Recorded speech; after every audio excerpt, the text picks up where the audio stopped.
Olá, tudo bom? Vamos continuar falando sobre leis de Newton, agora aplicada aos movimentos curvilíneos. Vale a pena você relembrar que nos movimentos curvilíneos aparece uma aceleração diferente. Além da aceleração tangencial, também chamada de aceleração escalar, lembre-se que existe a aceleração centrípeta. Essa aceleração, ela é fruto da aplicação de uma resultante centrípeta também. Então, na verdade, o que nós iremos focar nessa aula é a força centrípeta, até porque as forças tangenciais já foram estudadas, tá? É interessante você perceber que a força centrípeta ela não é uma força que tem vida própria, como a força peso, como a força elástica. Alguma força está apontando para o centro dessa trajetória curvilínea, consequentemente está fazendo o papel de força centrípeta, de resultante centrípeta. Daí eu sempre gosto de estar chamando de resultante centrípeta, em vez de força centrípeta, tá? Porque acaba você colocando essa força como ela tendo vida própria e ela não tem. Alguém exerce um papel, o papel de força centrípeta. Então dá uma olhadazinha lá na tela. Bora lá. Dinâmica dos movimentos curvilíneos. Temos aqui do lado esquerdo da tela um corpo que está numa trajetória retilínea, tá? Aqui está o corpo, uma trajetória retilínea, onde você tem aqui duas forças atuando nele. Uma força centrípeta e uma força tangencial, tá? Que gerará uma força resultante. Aqui, ó, essa força resultante vai ser ela ao quadrado, será igual a centrípeta ao quadrado, mais a tangencial ao quadrado. Porque uma reta que passa pelo centro de uma curva e uma reta tangente à curva formam entre si 90 graus obrigatoriamente, então você tem que aplicar o teorema de Pitágoras. Beleza. Na outra figura a gente tem um corpo também em uma trajetória curvilínea com várias forças atuando nele, tá? A intenção aqui foi mostrar que várias forças podem atuar nesse corpo. Mas se esse corpo estiver em movimento uniforme, pode ter certeza que todas essas forças terão que convergir, terão que gerar uma resultante apontando para onde? Para o centro. César, por que mesmo, César? Porque quando o corpo está em movimento uniforme, movimento circular uniforme, a aceleração tangencial dele é zero. Se a aceleração tangencial dele é zero, a força tangencial também é zero. Se a força tangencial é zero, a gente tem que a força resultante será simplesmente a força centrípeta, que vai ser massa vezes a aceleração centrípeta, ou simplesmente mv ao quadrado sobre r. César, tem uma outra equação, tá, de movimento de aceleração centrípeta. Tem. A outra equação de aceleração centrípeta é aqui. Em vez de colocar mv ao quadrado sobre r, tu pode botar m ômega 2 vezes r. Não deixa de ser massa vezes aceleração centrípeta. Lembrando que a força resultante só é a centrípeta. Uma coisa é existir resultante centrípeta e resultante tangencial, que as duas juntas geram uma outra resultante. Outra coisa é no movimento circular uniforme, onde só existe resultante centrípeta. Então, ela vai ser a resultante total. Então, nesse daqui seriam nos movimentos variados.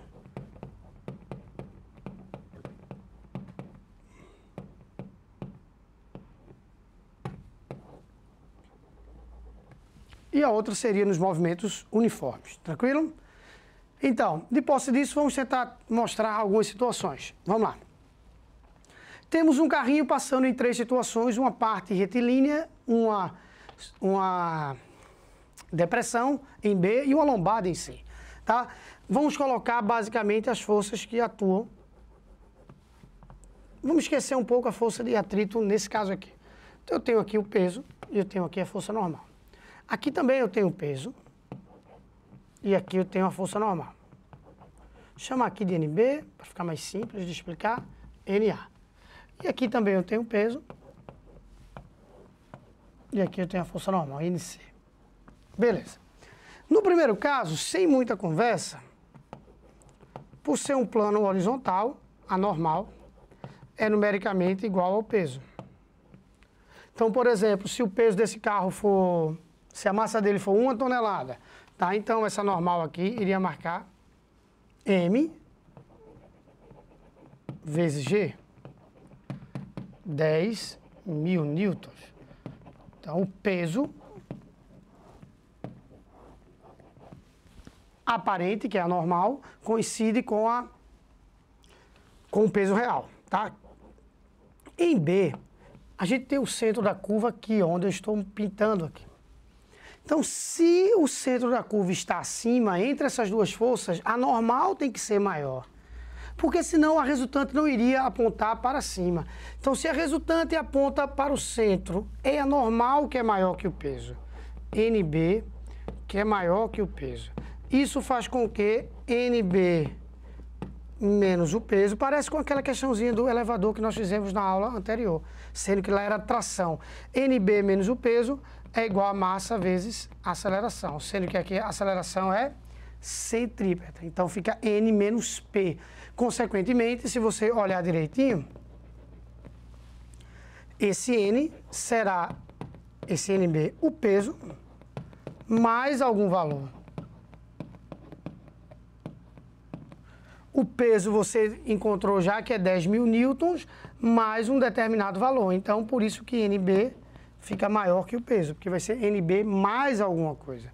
O contrário ocorre em C. Quando a gente analisa C, a gente tem que, como é o peso que aponta para o centro, a normal em C é menor que o peso. Consequentemente, a minha resultante fica peso menos NC igual a resultante centrípeta. Quando eu organizo isso daqui, eu fico que NC é igual ao peso menos mv ao quadrado sobre r. Consequentemente, NC é menor do que o peso, porque é o peso menos um certo valor que vai depender da velocidade do carro quando ele passa por esse ponto. Tranquilo? E obviamente que aí você vai calcular de acordo com os dados que ele fornecer. Beleza? Tranquilo. Então vamos a uma questãozinha numérica agora. Bora lá. Um carro percorre uma pista circular de raio 50 metros, contida em um plano horizontal. O coeficiente de atrito estático entre seus pneus e o asfalto vale 0,2. E no local, a aceleração da gravidade tem módulo 10 metros por segundo ao quadrado. Despreza a influência do ar. Letra A. Com que velocidade linear máxima o carro deve deslocar-se ao longo da pista com a condição de não derrapar? Letra B, a velocidade calculada no item anterior depende da massa do carro. Bora lá ver. Então, eu já representei as forças que atuam nesse carro. É óbvio que para um referencial não inercial, para um referencial para quem está dentro desse carro, existe uma força que nós nem chamamos na física clássica de força, tá? É uma inércia, mas você pode chamar de força, chamada de força centrífuga, mas ela não entra aqui, tá? Porque ela não é uma força considerada pelas leis de Newton, tá? Porque ela é para o referencial que está no carro, referencial acelerado. As leis de Newton servem somente para referenciais inerciais. Mas só quem está dentro desse carro aqui sabe que ao entrar nessa curva ele é puxado para cá. Ele é puxado para a direita quando entra para a esquerda. Quando um carro freia, não tem nada a ver com força centrífuga, mas tem a ver com inércia, tá? Quando um carro freia, o corpo é empurrado para frente, o corpo que está dentro desse carro. Você simplesmente diz que é inércia, mas você pode afirmar que é uma força. Você pode dizer que quem está dentro desse carro sente uma força. Por que não? Não é à toa que existem as centrifugadoras, mas tu não pode representar essa força. Então, na verdade, você tem aqui a força de atrito apontando para o centro, até porque a normal é anulada com o peso. Então, a força de atrito é quem está fazendo o papel de força centrípeta. Veja que não existe o atrito e a centrípeta, não. O atrito é a centrípeta. O atrito é a centrípeta. Tranquilo? Força de atrito, μ vezes a normal. Força centrípeta, m V ao quadrado sobre R. Nessa configuração, a normal é numericamente igual ao peso. Então, eu vou escrever aqui M vezes G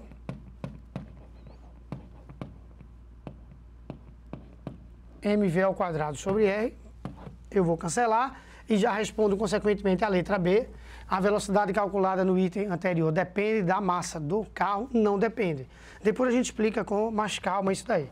E aí eu fico que essa velocidade ao quadrado é μRG.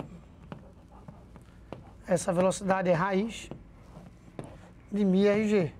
Isso aqui mostra que em um ambiente, em uma pista onde choveu há alguns minutos atrás, tá, antes do carro passar, como o coeficiente de atrito vai reduzir, a velocidade que ele vai entrar nessa curva ela tem que ser menor. O atrito e a velocidade variam proporcionalmente. Tá? Se o atrito diminui, a tua velocidade tem que diminuir ao entrar nessa curva. Senão você passa direto. Então vai ficar μ, que é 0,2, vezes o raio, que é 50, vezes a gravidade, que é 10. 500 por 0,2 dá 100, raiz de 100, 10 metros por segundo. Chega aqui comigo. César, eu não entendi por que a massa não influencia no cálculo dessa máxima velocidade. É só você pensar comigo que a massa, ela também gera uma inércia maior nesse carro na hora que ele entra nessa curva.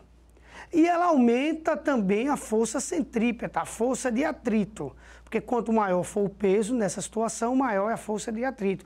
Então, ela influencia para levar esse corpo para fora, resultante centrífuga, força centrífuga, e influencia para levar esse corpo para dentro, para segurar esse corpo.